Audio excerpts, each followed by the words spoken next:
আসসালামু আলাইকুম। আমার হাতে যে মোবাইলটি দেখতে পাচ্ছেন, এই মোবাইলটির মডেল হলো Motorola G05। তো এই Motorola G05 মোবাইলটি আজকের ভিডিওতে আমি আপনাদেরকে সম্পূর্ণ ডিসেম্বলি করে দেখাবো এবং কিভাবে মোবাইলটিতে একটি ডিসপ্লে পরিবর্তন করতে হয় তা আমি আজকের এই ভিডিওতে আপনাদেরকে দেখাবো। দেখতে পাচ্ছেন এই মোবাইলটির ডিসপ্লেতেও সমস্যা রয়েছে। তো আপনারা ভিডিওটি সম্পূর্ণ দেখতে থাকেন। তো এই মোবাইলটি খোলার জন্য আগে মোবাইলটির ব্যাকসেলটি খুলতে হবে। তো যারা আগে মোবাইলটি কখনো খুলেন নাই তারা এই মোবাইলটির ব্যাকসেল দিয়ে আগে মোবাইলটি খোলা শুরু করবেন। তো Motorola মোবাইল এখন অনেকটাই কমন মডেল হয়ে গিয়েছে, যেহেতু Motorola অনেকগুলো মডেলই এখন মার্কেটে পাওয়া যায়। তো আপনারা কোন মোবাইলটি কীভাবে খুলতে হয় তা আমার এই ভিডিওগুলো দেখে আপনারা শিখতে পারবেন।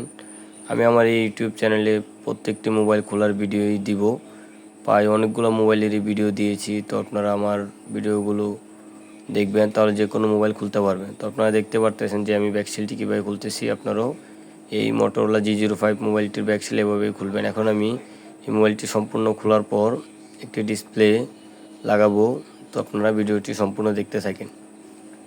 তো দেখতে পারতেছেন যে আমি ব্যাকসেলটি খুলে ফেললাম। এখন আমি এই মোবাইলটির যতগুলি স্ক্রু রয়েছে সেই স্ক্রুগুলো খুলব। তো আপনারা ভিডিওটি দেখতে থাকেন। আমার এই প্রত্যেকটি মোবাইল খোলার ভিডিও যদি আপনারা দেখেন, তাহলে আপনারা যে বিষয়টি শিখতে পারবেন সেটি হলো কোন মোবাইল কীভাবে খুলতে হয়, কোন মোবাইলের আগে ব্যাকসেল খুলতে হয়, তারপর কোন মোবাইলের আগে কেচিং সহ ব্যাকসেল খুলতে হয়। তো এই বিষয়গুলো আপনারা জানতে পারবেন। তার জন্য আপনাদেরকে আর ইউটিউবে সার্চ করতে হবে না, কারণ আমি প্রত্যেকটি ভিডিওতেই মোবাইলের মডেল বলে দেই। তো আপনারা যদি আমার এই ভিডিওগুলো প্রতিনিয়ত দেখেন, যারা নতুন টেকনিশিয়ান ভাই আছেন তারা যদি অবসর সময়ে আমার এই ভিডিওগুলো যদি দেখেন, তাহলে মোবাইল সার্ভিসিংয়ের অনেক কিছু শিখতে পারবেন, পাশাপাশি প্রত্যেকটি মোবাইল খুলতে পারবেন। তো আপনারা দেখতে পারতেছেন যে আমি এই মোবাইলটির যতগুলো স্ক্রু রয়েছে সেই স্ক্রুগুলো আমি খুলে ফেললাম। তো এখন আমি মোবাইলের যে কেসিংটি রয়েছে সেই কেসিংটি আমি খুলতেছি। আপনারা দেখতে পারতেছেন ভিডিওতে আমি কেসিংটি কীভাবে খুলতেছি। আপনারাও ঠিক এভাবেই ধীরে সুস্থে কেসিং খুলবেন, যেন কোনো র্যাবন ছিঁড়ে না যায়। ফিঙ্গারের র্যাবনটার দিকে আপনি অবশ্যই মনোযোগ দিবেন, কারণ এই মোবাইলগুলো খোলার সময় অনেক টেকনিশিয়ান ভাই আছে যারা ফিঙ্গারের র্যাবনটি ছিঁড়ে ফেলে। তো আপনারা দেখতে পারলেন যে আমি কীভাবে সতর্কতার সহিত মোবাইলটি খুললাম। আপনারাও ঠিক এভাবেই খুলবেন। তো এই মোবাইলটি এখন যে নিচে স্পিকারটি রয়েছে সেই স্পিকারটি আমি খুলতেছি। স্পিকারটি খোলার পর এখন আমি লজিকটি, তারপর উপরের যে মাদারবোর্ডটি রয়েছে সেই মাদারবোর্ডটি আলাদা করব, তারপর ব্যাটারিটি আলাদা করব। তো আগে আমরা ব্যাটারিটি খুলে নিব। ব্যাটারিটি খোলার কয়েকটি নিয়ম রয়েছে, সেটি হলো অবশ্যই আগে আপনারা থিনার দিয়ে নেবেন। যদি থিনার দিয়ে নেন তাহলে ব্যাটারির নিচে যে আঠাগুলো রয়েছে সেই আঠাগুলো গলে যাবে। তো অবশ্যই আগে মোবাইল খোলার আগে অবশ্যই নিচে ব্যাটারির নিচে থিনার দিয়ে নেবেন। তো এই বিষয়টি আমি প্রত্যেকটি ভিডিওতেই বলি, এই ভিডিওতে বলতেছি। থিনার দিয়ে অল্প কিছুক্ষণ অপেক্ষা করবেন, চারপাশে থিনার দিবেন। থিনার দিয়ে অল্প কিছুক্ষণ অপেক্ষা করবেন। অল্প কিছুক্ষণ অপেক্ষা করার পর ব্যাটারিটি দেখবেন এমনিতেই একটু খোঁচা দিলেই ব্যাটারিটি খুলে আসবে। দেখতে পাচ্ছেন যে আমি ডিসেম্বলি ওপেনার দিয়ে কীভাবে খুলতেছি ব্যাটারিটি।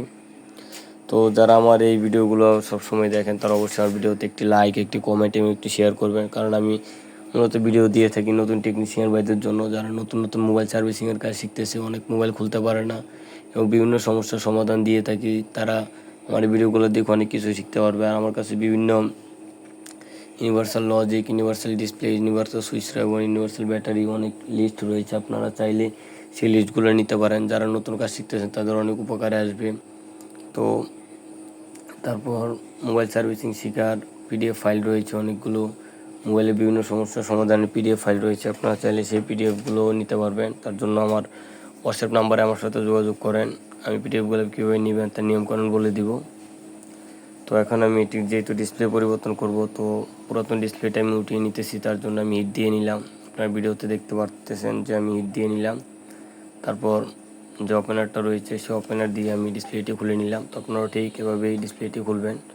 তো দেখতে পারতেছেন যে ডিসপ্লেটি খোলার পর আমার মোবাইলটি সম্পূর্ণ খোলা হয়ে গিয়েছে। তো আপনারাও ঠিক এভাবে মোবাইলটি আনলে এভাবে ডিসেম্বল করবেন, মোবাইলটি সঠিক নিয়ম এভাবেই খুলবেন। তো এখন আমি যেহেতু মোবাইলটি খোলা শেষ হয়ে গেছে, এখন আমি নতুন একটি ডিসপ্লে লাগাবো। তো আপনারা ভিডিওটি সম্পূর্ণ দেখতে থাকেন যে এই মোবাইলটিতে ডিসপ্লে কীভাবে লাগাবেন। তো দেখতে পারতেছেন যে এখন আমি মোবাইলটি তো যেহেতু ডিসপ্লে লাগাবো আমি চারপাশ পরিষ্কার করব, ডিসপ্লের ফ্রেমটা পরিষ্কার করে তারপর সেখানে নতুন একটি ডিসপ্লে লাগাবো। তো আপনারা যারা টিকটক থেকে আমার ইউটিউব চ্যানেলে ভিডিওগুলো দেখেন তারা অবশ্যই আমার ইউটিউব চ্যানেলটি সাবস্ক্রাইব করবেন, আর আমার ভিডিও ভালো লাগলে ভিডিওতে একটি লাইক, একটি কমেন্ট এবং একটি শেয়ার করবেন, যেন অন্যরাও আমার এই ভিডিওটি দেখতে পারে। আর যারা নতুন টেকনিশিয়ান ভাই আছেন তারা আমার ভিডিওতে একটি লাইক দিয়ে রাখবেন, যেন পরবর্তীতে আমার ভিডিওগুলো আপনাদের কাছে থাকে এবং আমার বিভিন্ন কাজগুলোর জন্য আপনারা দেখতে পারেন, কারণ আমি মূলত নতুন টেকনিশিয়ান ভাইদের জন্যই ভিডিও করে থাকি। তো আপনারা দেখতে পারতেছেন যে আমি ফ্রেমটার চারপাশে কীভাবে আঠা দিতেছি, আপনারাও ঠিক এভাবে আঠা দিবেন, এভাবে সম পরিমাণে আঠা দিবেন। নিচে একটু অল্প দেওয়ার চেষ্টা করবেন, কারণ নিচে যেহেতু ডিসপ্লের মেন রেবনটি থাকে এখানে আঠা ঢুকে যাওয়ার সম্ভাবনা থাকে। তো আপনারা নিচে একটু আঠা কম দেওয়ার চেষ্টা করবেন, নিচে আঠা কম দিয়ে তারপর মোবাইলের চারপাশে আঠা দিয়ে নেবেন, সম পরিমাণে আঠা দিবেন, বেশি কম দেবেন না। সম পরিমাণ যদি আঠা দেন তাহলে ডিসপ্লেটি অ্যাকুরেটভাবে ফিটিং হবে। তো আপনারা দেখতে পাচ্ছেন যে আমি আঠা কীভাবে দিতেছি, আপনারাও ঠিক এভাবেই মোবাইলের ফ্রেমের চারপাশে এভাবে আঠা দিবেন, তারপর 1 মিনিটের মতো অপেক্ষা করবেন। অপেক্ষা করার পর নতুন একটি ডিসপ্লে এখানে কানেক্ট করে দিবেন। তো আপনারা দেখতে পাচ্ছেন যে আমি নতুন ডিসপ্লেটি কীভাবে কানেক্ট করলাম, আপনারাও ঠিক এভাবেই নতুন একটি ডিসপ্লে কানেক্ট করে দিবেন। নতুন একটি ডিসপ্লে লাগানোর পর এখন আমি মোবাইলটি চালু করে দেখব যে আমার ডিসপ্লেটি আসতেছে কিনা। আর অবশ্যই আপনারা ডিসপ্লেটা আগে চেক করে নেবেন। আমি মূলত প্রত্যেকটি ডিসপ্লে আগে চেক করে নিই, তো ভিডিওতে আপনাদেরকে দেখাই যে ডিসপ্লেটি আসছে কিনা। তো আপনারাও প্রত্যেকটি ভিডিওতে যেহেতু আমি চেক করে নিই, আপনারাও সেম ডিসপ্লে লাগানোর আগে অবশ্যই চেক করে নেবেন। তারপর মোবাইলের ব্যাটারিটি কানেক্ট করবেন। দেখতে পাচ্ছেন আমি ব্যাটারির নিচে আঠা দিয়ে দিচ্ছি যেন ব্যাটারিটি সুন্দরভাবে ফিটিং হয়। তো আপনারা দেখতে পারলেন। এখন আমি মোবাইলটি চালু করব। তো আমার ভিডিওটি যদি ভালো লেগে থাকে তাহলে অবশ্যই আমার ভিডিওতে একটি লাইক, কমেন্ট এবং একটি শেয়ার করবেন, আর নতুন নতুন ভিডিও পেতে আমার চ্যানেলটি সাবস্ক্রাইব করবেন। তো আপনারা দেখতে পারতেছেন যে আমি এখন মোবাইলটি চালু করতেছি। তো মোবাইলটি চালু হয়েছে, তার মানে আমার ডিসপ্লে লাগানো 100% ওকে আছে। তো আপনারাও ঠিক এভাবেই এই মোটরোলা G05 মডেলটিতে ডিসপ্লে লাগাবেন। এবং আরও শিক্ষণীয় ভিডিও পেতে অবশ্যই আমার চ্যানেলটি সাবস্ক্রাইব করবেন। আর আমার ভিডিওগুলো যদি ভালো লাগে তাহলে আমার ভিডিওতে লাইক, কমেন্ট, শেয়ার করবেন। আর আমার চ্যানেলে আরও অনেক মোবাইল খোলার ভিডিও রয়েছে, সেই ভিডিওগুলো আপনারা দেখবেন। সেই ভিডিওগুলো দেখলে নতুন নতুন অনেক কিছু শিখতে পারবেন। কোন মোবাইল কীভাবে খুলতে হয়, কোন মোবাইলের কীভাবে ডিসপ্লে পরিবর্তন করতে হয়, এবং বিভিন্ন মোবাইলের সমস্যা নিয়েও আমার ইউটিউব চ্যানেলে ভিডিও আছে, আপনারা চাইলে আমার ওই ভিডিওগুলো দেখে আসতে পারেন। এতক্ষণ ভিডিওটি দেখার জন্য অসংখ্য ধন্যবাদ।